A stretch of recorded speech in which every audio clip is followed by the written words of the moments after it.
Greetings and welcome to First Republic Bank's fourth quarter and full year 2021 earnings conference call. Today's conference is being recorded. During today's call, the lines will be in a listen-only mode. Following the presentation, the conference will be open for questions. To join the queue, please press star 1 on your telephone keypad at any point during the call. I would now like to turn the call over to Mike Ioanilli, Vice President and Director of Investor Relations. Please go ahead. Thank you, and welcome to First Republic Bank's fourth quarter 2021 conference call. Speaking today will be Mike Roffler, President and Acting Co-CEO, Mike Selfridge, Chief Banking Officer, Bob Thornton, President, Private Wealth Management, and Olga Sokova, Chief Accounting Officer and Acting Chief Financial Officer. Before I hand the call over to Mike, please note that we may make forward-looking statements during today's call that are subject to risks, uncertainties, and assumptions. For a more complete discussion of the risks and uncertainties that could cause actual results to differ materially from any forward-looking statements, see the bank's FDIC filings, including the Form 8-K filed today, all available on the bank's website. And now I'd like to turn the call over to Mike Roffler. Thank you, Mike. Let me begin by sending our best wishes to Jim Herbert, the bank's founder and co-CEO, who recently began a temporary medical leave of absence.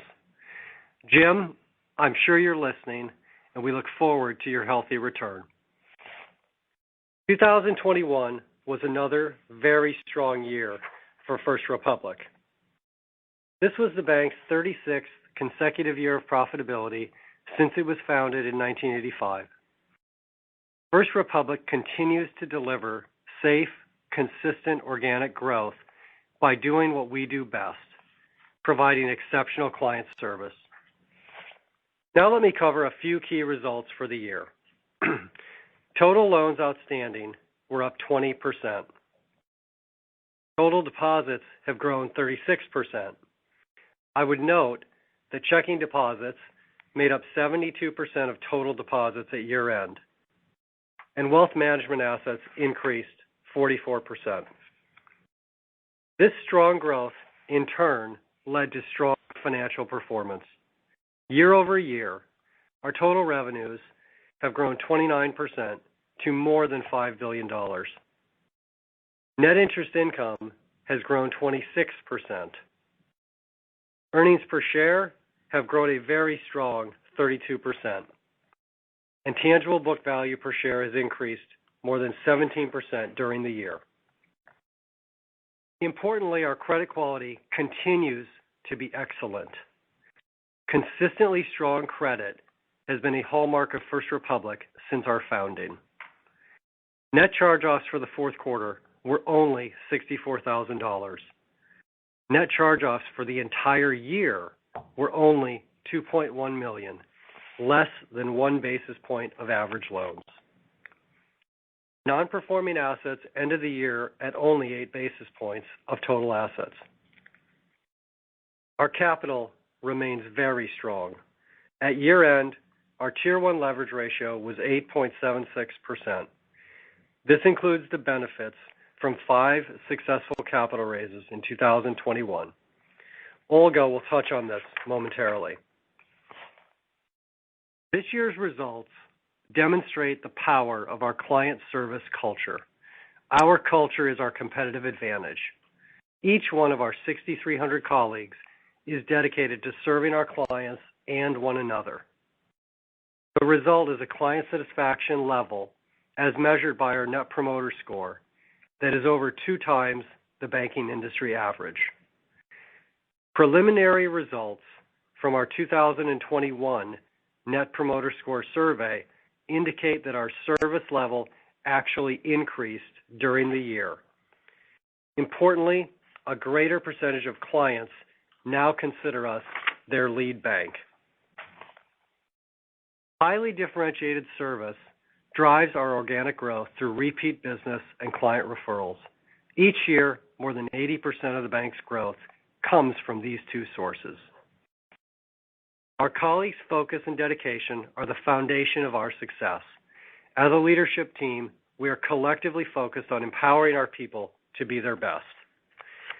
Let me take a few moments to cover some of the other highlights of the year. Leveraging technology to drive client satisfaction and scale our client-facing colleagues remains a top priority.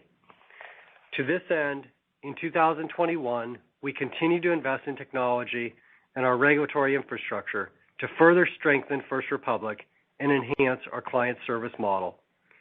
For example, we have made significant progress on our core system conversion, an important project for First Republic. This initiative remains on schedule.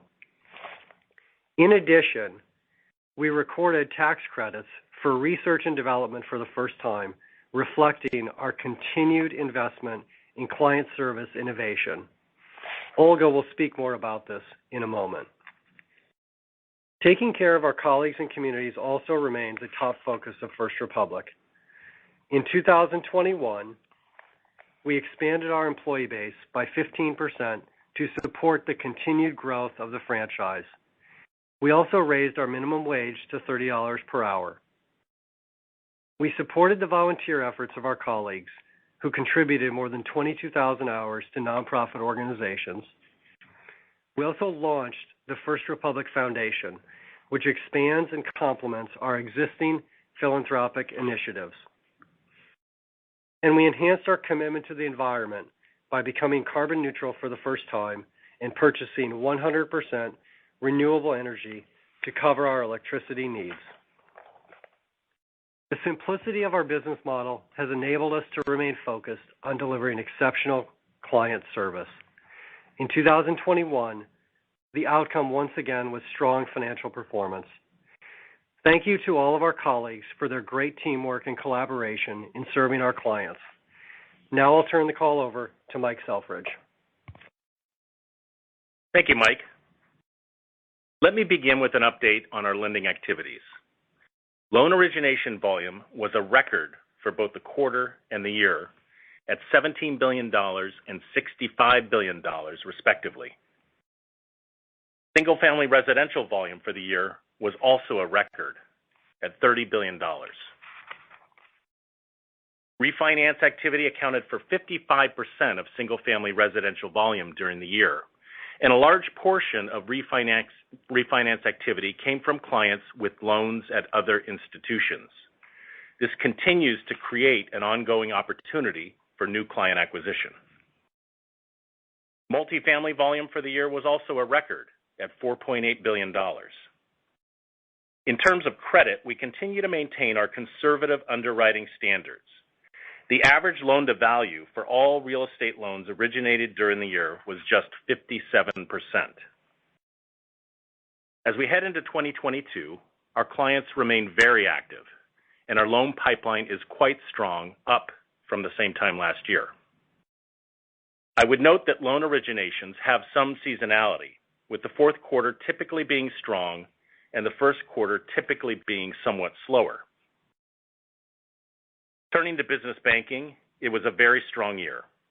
We continue to deepen our relationships by following clients to the businesses that they own or influence. Our relationship-based model also leads to a strong level of referrals to new business clients. In 2021, our client business base grew by more than 20%. Business loans and line commitments, excluding PPP loans, were up a strong 23% year over year. During the fourth quarter, the utilization rate on capital call lines of credit increased to 42%. This is at the higher end of our utilization range. In terms of funding, it was an exceptional year. Total deposits were up $41 billion, or 36%, compared to a year ago. We continue to maintain a diversified deposit funding base. Checking deposits represented 72% of total deposits at year-end, our highest level ever. And business deposits represented 60% of total deposits at year-end. The average rate paid on all deposits for the quarter was just 5 basis points, leading to an overall funding cost of just 12 basis points. Our preferred banking offices continue to provide an important service channel for our clients and drive deposit gathering. In 2021, we opened 2 new preferred banking offices, both in New York. And we plan to open another 6 offices across our footprint over the next 18 months. Our strategy for acquiring and growing our next generation of client relationships, a strategy that was in place well over a decade ago, continues to deliver strong results. In 2021, millennial households accounted for nearly half of our growth in consumer households. Overall, our service model continues to resonate well with clients, driving strong growth across the franchise. Now I'd like to turn the call over to Bob Thornton. Thank you, Mike. Wealth management had another very successful year. Assets under management grew 44%, or $85 billion, year over year. Of this, $51 billion came from net client inflow. The fourth quarter was particularly strong, with AUM increasing by $28 billion, with nearly 60% from net client inflow. In addition, wealth management households grew nearly 20% this past year. Wealth management fee revenue for 2021 was $760 million, up 44% from the prior year. We also continue to further diversify our wealth management revenue, growing our fee revenue for services that are less subject to market fluctuations. Brokerage, insurance, trust, and foreign exchange fees together grew 57% during the year. These accounted for 27% of total wealth management fees, up 23% 5 years ago. A key strength of our business model is a collaborative approach to serving our clients across their banking and wealth management needs. The partnership between our bankers and wealth professionals reflects our non-siloed approach. This benefits clients and drives growth from both a strong level of internal referrals and deepening of our client relationships.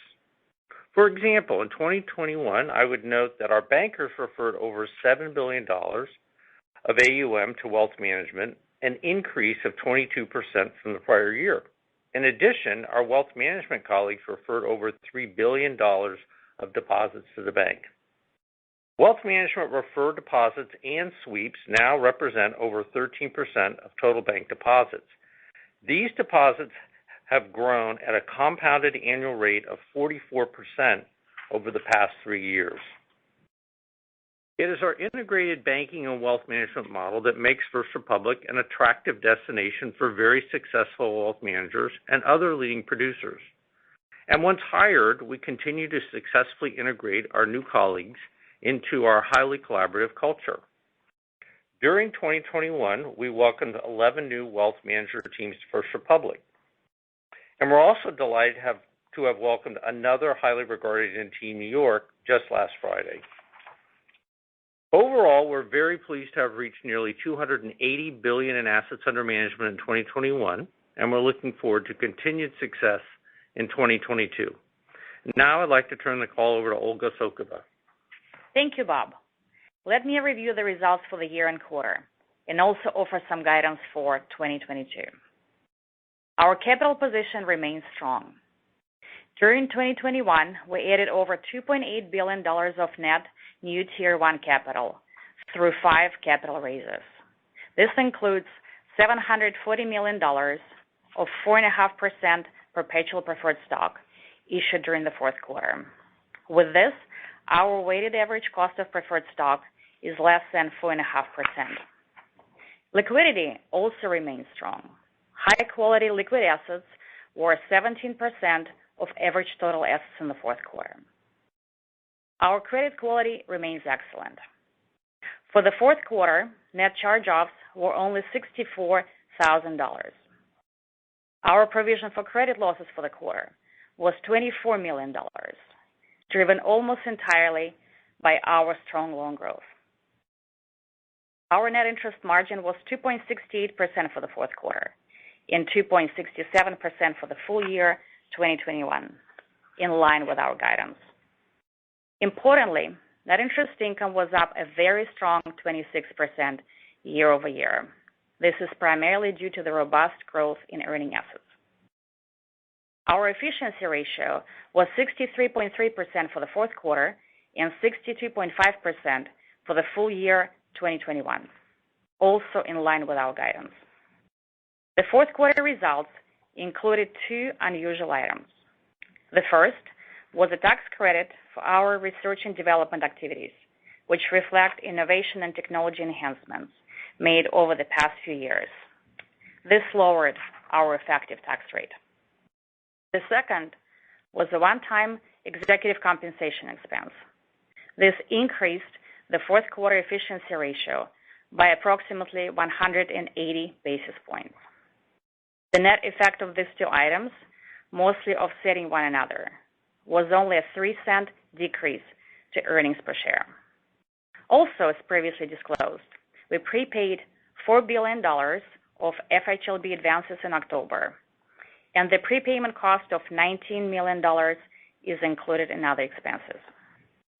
Our effective tax rate was 16.1% for the fourth quarter and 19.1% for the full year 2021. Now let me provide some guidance for the full year 2022. Loan growth is expected to be in the mid-teens. Our net interest margin is expected to be in the range of 2.65 to 2.75%. Given our higher level of cash, we currently expect to operate near the lower end of this range. The efficiency ratio is expected to be in the range of 62% to 64%. As a reminder, our first quarter efficiency ratio is typically higher due to the seasonal impact of payroll taxes and benefits. With respect to income taxes, the full year tax rate is expected to be in the range of 20% to 21%.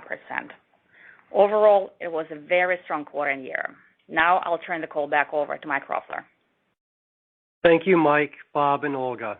It was a great quarter and year. The bank's service model is as strong as ever.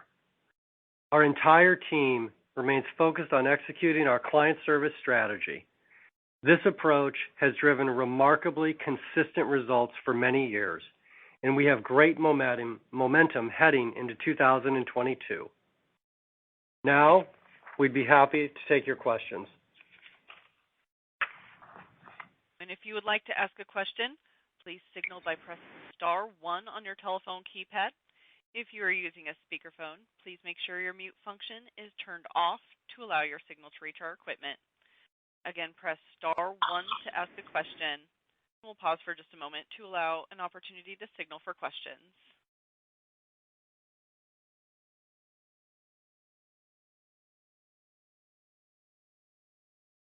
To our first question from Steven Alexopoulos with J.P. Morgan.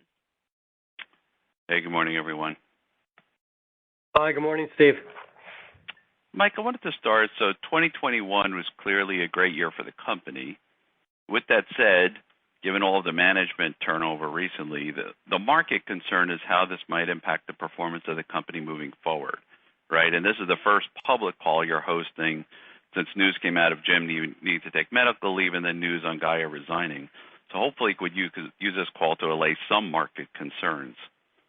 Now that it's been 2 weeks since news broke on Gaia resigning, can you offer any additional light on why she left the company? Steve, thanks for the question, and we certainly understand the comments and feelings out there. Really, we talked about it in our filing or our announcement in early January. Gaia chose to resign from the firm. We appreciate all the contributions that she made over the years, and we really can't comment any further than that at this time. Okay.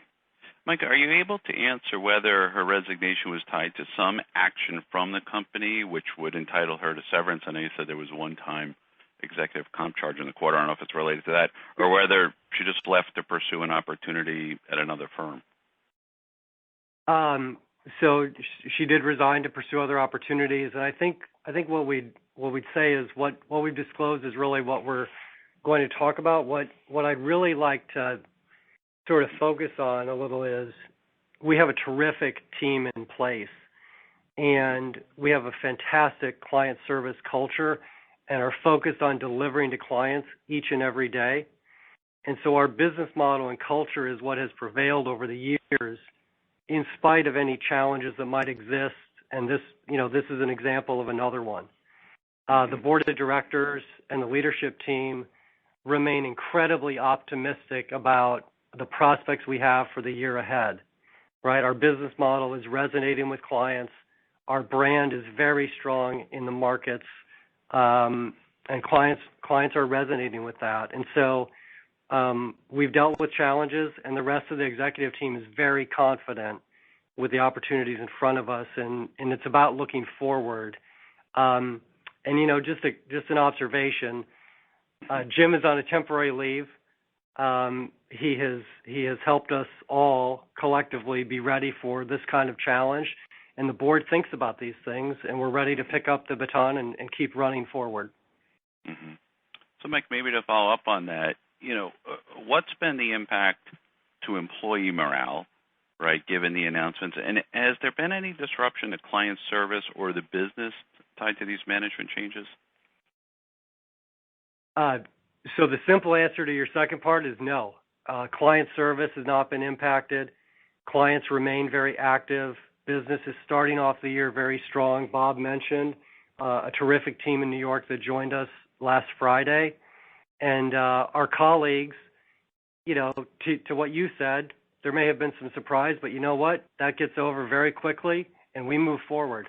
And everyone here is very focused on serving clients. Okay. That's great. And just final question. Now that Korn Ferry's been hired, I would assume they've started the process for the CEO search.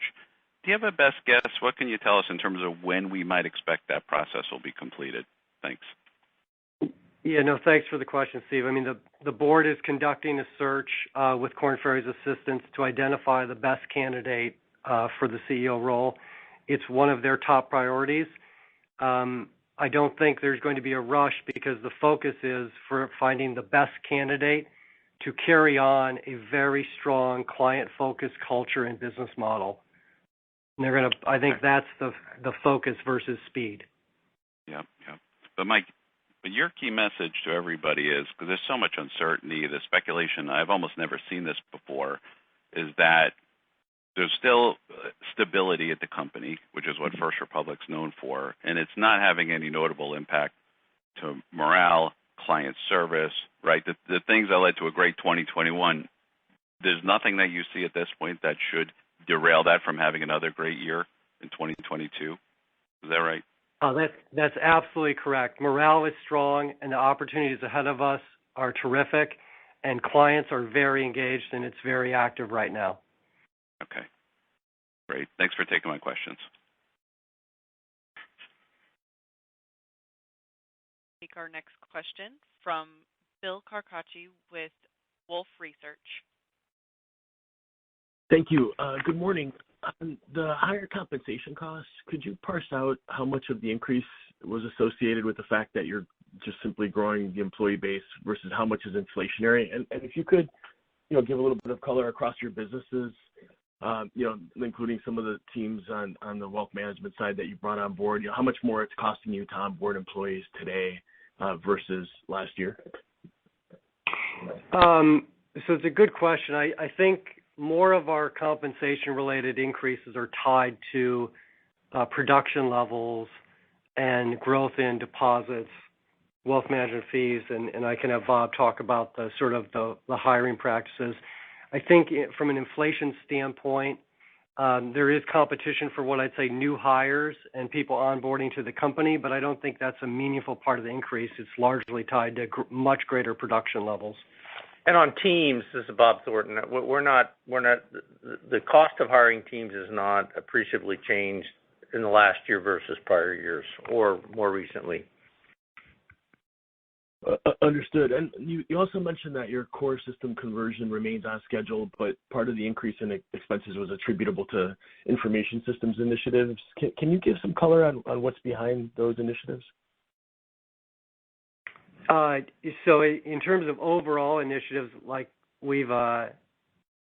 nothing's changed from this aspect, right? We continue to invest in the franchise for client service delivery, helping our colleagues become more efficient, and it allows them what I would say is more emotional time or more client time versus processing. And so we're always investing in mobile. We're obviously working on the core conversion and just continue ways to help our colleagues and clients be more efficient with their time. Got it. So I guess sort of putting that all together is the message on expenses then that despite the sort of the upward pressure relative to expectations, your outlook for operating efficiency is unchanged, and does that then suggest that you don't expect those expense pressures to persist? It's really just production driven?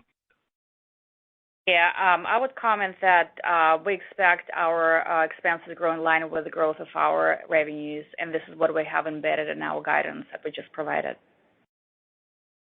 That's great. Thanks. If I could squeeze in one last one, I guess, is there anything notable behind the acceleration in next-gen loan growth that you saw this quarter? And that's it for me. Thanks very much for taking my questions. No, nothing unusual there. And as I mentioned, that's a strategy that has been well in place for over a decade. So we're very pleased with our continued momentum. And as you know, both our household debt refinance product and our professional lines of credit have very solid momentum looking forward. Great. Thank you.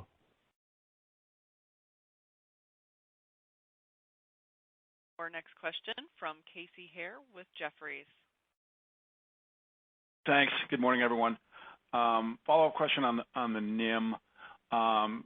Curious what kind of rate hikes are baked into the NIM guide, as well as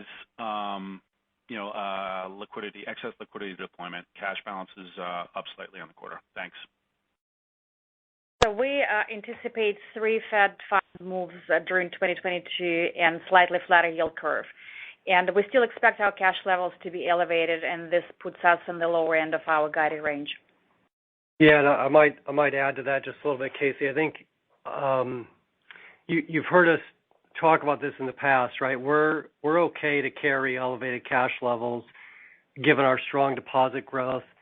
We're going to deploy it first and foremost for client opportunity and client activity, and in investments on a strategic basis or on a additive basis.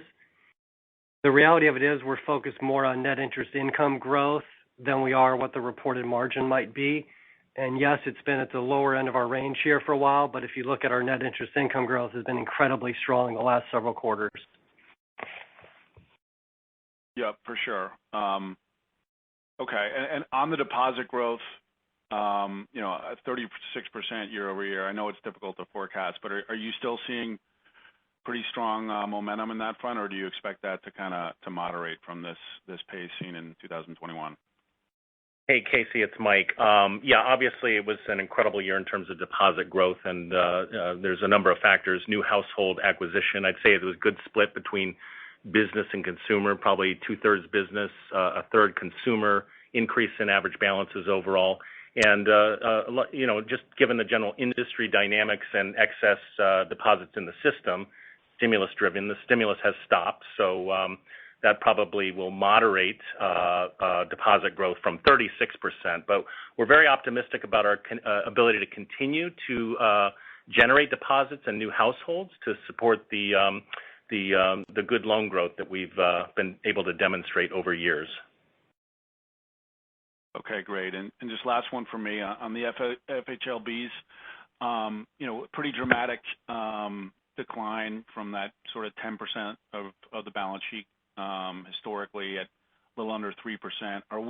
How much of this do you anticipate being permanent? Because obviously that would be a very nice positive mix shift to the funding base. Yeah, no, thanks for the question, Casey. I mean, it sort of builds off what Mike Selfridge said. I mean, given the extremely strong liquidity that all banks have benefited from in their deposit base, we've repaid, as you've seen, FHLB. We do like to use the FHLB as a duration match, and so I think there will be a time where it will increase again. But right now, it doesn't feel like that's sort of in the cards for a little while, given how strong the liquidity is in the banking system and including us. Very good. Thank you. Go next to Terry McEvoy with Stephens. Hi, thanks. Good morning, everyone. Maybe first question, were there any other employee departures in recent weeks that didn't warrant a press release or an 8K filing, but maybe were longstanding employees at the bank and important to the outlook? No, nothing like that. I would like to say something, though, about this because you mentioned something that's of interest. So periodically, right, very long-standing employees get to a point where they like to retire, including on the relationship management side. And just to comment on that, like when they have happened, their books of business in transition, there's no disruption. We have a very thoughtful approach when that happens because we discuss it with our colleagues and you transition the business to people who've worked with the clients, and there's typically no disruption, and frankly, it usually leads to a growth in the business because it's another contact point, and our clients deeply appreciate the thoughtfulness with which we approach this. And I would, Terry, just add one point that goes to the Next Generation Relationship Manager program that has been in place for almost 7 years, and that's grooming our next generation relationship managers to meet the needs of those next generation clients. And so there's a combination of both hiring and grooming from within, and I think that adds a lot to the depth of the franchise. Great, I appreciate that. And then just to be clear, to your first question, no other turnover. Great, thank you both. And then as my follow-up, maybe a question on interest rate sensitivity. What you provide in the deck is as of September 30th. So I guess my questions are, has that changed or did that change at all over the last 3 months? And I know in the Q it talks about incorporating future growth projections. Could you maybe just talk about balance sheet dynamics and underlying growth that's behind the 1.4% increase in NII? Yeah, no, the from quarter to quarter, those disclosures don't change a lot, and that's largely because of how consistent and stable we are. So we'll have the year-end numbers, here in our 10K in a bit. A few comments on this because the bank has always been about consistency and stability, especially when you think of financial metrics, right? So our net interest margin, our efficiency ratio, if you go through the 2 years of the pandemic, frankly, much of that never changed, right? The efficiency got better over time, and our margin, we didn't deviate at all, notwithstanding liquidity in the system, the Fed reducing rates very, very quickly. And if you go back over time, that's pretty much the case. And so a few dynamics that help with that. 72% of our deposits are in checking. That gives you some protection as rates starts to rise. And then one that's probably you highlight when you said it, growth. The loan portfolio growth at 15 to 20% per annum, coupled with 25 to 27% already floating, leads to nearly half the portfolio repricing in a year. And so again, what does that lead to? Consistency, especially as you can lag some of your deposit pricing. And so when we provide our guidance, that's all factored in, also with a growing balance sheet and importantly, growing net interest income. Great. Thank you, Mike.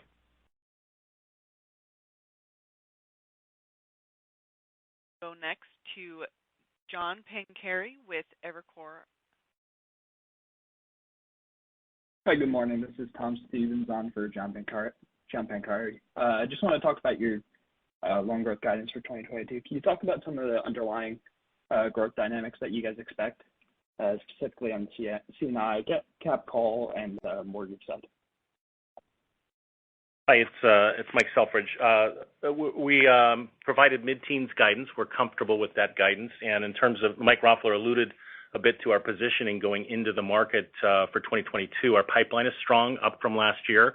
There are some natural headwinds to refinance given the expected increase in interest rates. But having said that, I would point you to our very modest market share, our positioning as it relates to client loyalty. And so we do expect continued growth for the year, both in single family, multifamily, and on the cap call line. It's been very active. You saw the increase in utilization rate given the activity in 2021, and our positioning in the business banking sector looks very good looking forward. Great. Thank you for that. And then just quickly, I know you guys pointed out that $19 million FHLB prepayment expense and other expenses. Can you just talk about a good run rate going forward for that line item? Thank you.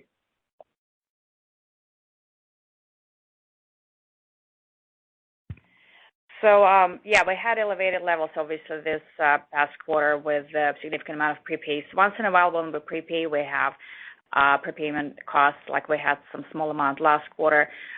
If we look at our outstanding FHLB advances, the next maturity dates will be sometime in 2023. So this is kind of the next maturity of those.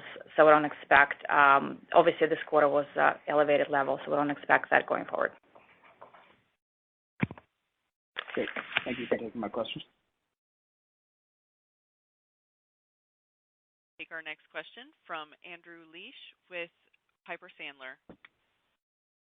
Hi, good morning, everyone. Thanks for taking the questions. Morning. On the 180 basis point or so hit to the efficiency ratio on the salaries and benefits, how much of that was severance versus, say, just a true up in bonuses? So what I'd say is this: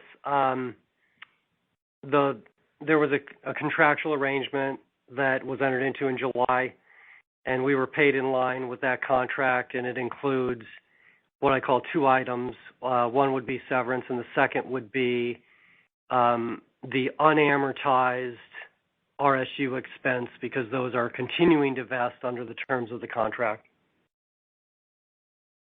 Got it. Okay. That's helpful. So if I take that out and take out the $19 million of the prepayment penalties, I'm getting close to an efficiency ratio of 60%, and your guidance is notably higher than that. Is that just more of a return from title or of travel and entertainment costs, more client events next year? I'm trying to figure out why the efficiency ratio could rise 4 percentage points from there. So you're correct. When we think about 2022, obviously Omicron delayed things quite a bit. We still plan to go back to the offices in 2022 and start hosting client events. But at the same time, we don't slow down and continue investing in our franchise. And this is what you'll see embedded in our guidance for 2022. The other thing, Andrew, the way you just did that, our efficiency ratio relative to third quarter, relative to fourth quarter a year ago, are all in line, right? So again, think about consistency over long terms. Think about the business model over a long period of time, and that consistency sort of is a manifestation of that, and you see that in our overall results. Got it. Okay, thank you. And then just on the mid-teens loan growth guidance, certainly there are some headwinds on refi, but it seems like you still have a pretty good pipeline, especially bringing over new clients. I mean, that does sound like a slowdown from the last few years. Is there anything in there that could cause that slowdown, or is just somewhat conservatism on the growth outlook? Well, I'd say it's realistic, and when we look at the opportunities ahead, it's what we feel comfortable with. And yeah, I would note, even in rising rate environments, the last one being 2016 to 18, refis generally over 10 years have never gone below 40% of our single-family originations, and so you'll see a mix between purchase and refi. In terms of the percentage, and it's still a very active market, still a very active purchase market. I would note that's on the purchase side, an area where we very much excel as it relates to the competition, given our ability to execute and deliver for our clients. The other thing I'd add is when rates have been, pretty low right now, CPRs have been elevated. And so you're seeing the growth that we have, produced the last couple of years, especially in that elevated environment. There is some impact that it will slow down a little bit as rates rise. That said, the volume of activity remains incredibly strong right now. Got it. Okay, thanks for taking the questions. Take our next question from Chris McGratty with KBW. Hey, good morning. I was wondering if you could start or provide a comment on new production yields and what you're buying in the bond book compared to last quarter. Thanks. Let me start with the lending side and turn over to Mike or Olga on the investment side. But single-family originations are coming in right around probably 270, multifamily about 310, commercial real estate about 340, cap call lines of credit are probably in the prime minus 75 basis point range. And on the investment side, municipals have been sort of in the low threes up to 3.25. HQLA, some of the recent activity we've seen is around 2%. Okay. Thanks for that. Maybe the follow-up would be with all the preferred actions in the quarter, could you just help us with the run rate going forward, Mike? Sorry, could you say that again just so I caught it? Just the new run rate for the preferred dividend because of the movement in the quarter. Yeah, this was $38 million. It was expected to be in the first quarter. Got it. Thanks.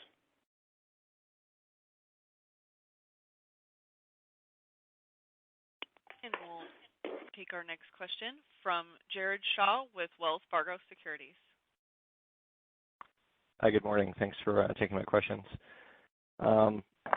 Maybe just on the pipeline, you mentioned that it's up year over year going into first quarter. Should we expect that is more similar to the lower rate of annual growth that we saw this quarter, or should that recover back up to the a higher level that we saw earlier in the year? I assume you're referencing that loans grew about 5% quarter on quarter. Well, I guess I was looking at the origination level up 1% year over year versus when it was closer to 50%. Yeah, let me add some context. I mean, the fourth quarter of last year, if you sort of recall what happened, March, April, May was a pretty big slowdown in 2020 of client activity because that was obviously the very first stay-at-home orders. People had to figure out how to do appraisals and home visits. And then there was an acceleration. And so the typical path of originations last year was different.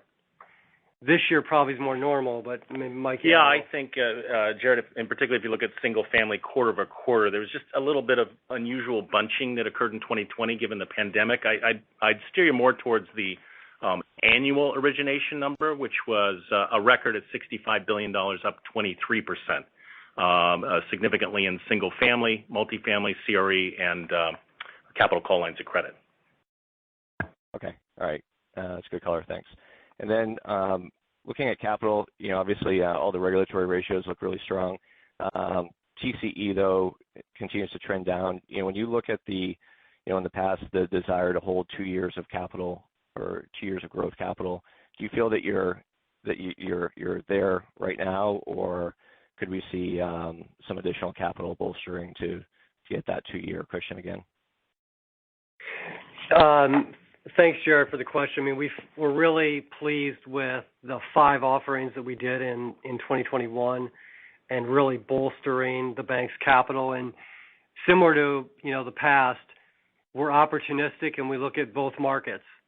And depending upon, the opportunities, we'll go into one or the other. And we feel really good where we're at now, and we think that this gives us running room, and so we remain opportunistic, but nothing, from an immediate standpoint. Okay, and just finally for me, I guess, on the management front, one, have there been any other internal promotions, I guess, besides yourself and Olga over the last few weeks? And then sort of second, for a company that is really always prided itself on developing in-house talent, does hiring Korn Ferry for the CEO search signal a change, and should we expect potentially the next permanent CEO to be from the outside? So in terms of the first question, there have been promotions internally. We have promotions each year internally as people advance their career and take on more responsibility. And we have a terrific team, a deep team that has continued to take on these additional responsibilities in the face of this change. In terms of the search process, the board is conducting a thorough process, and I don't think it signals necessarily a change in approach, but we've been working at succession I've been at the bank 12 years. I'm a product of that succession as I was hired as the deputy CFO with my predecessor, Willis Newton, as the CFO. Mike Selfridge is here as part of that. And so the board has been focused on this, and it's been one of their biggest priorities for the better part of a decade. And the team in place is outstanding. And so the last part of this is the CEO successor, and they're now focused on the right cultural fit to carry our business and business model forward. Great. Appreciate the color and taking the questions. And that concludes today's question and answer session. Mr. Roffler, at this time, I'll turn the conference back to you for any additional or closing remarks. Thank you, everybody, for the questions. I'd just like to close with 2021 was a terrific year with strong growth across the board. We're starting 2022 with client satisfaction at an all-time high, a robust loan pipeline, and great opportunities in front of us. We're very optimistic about the future and are looking forward to the year ahead. Have a great day, everyone. This concludes today's call. Thank you for your participation. You may now disconnect.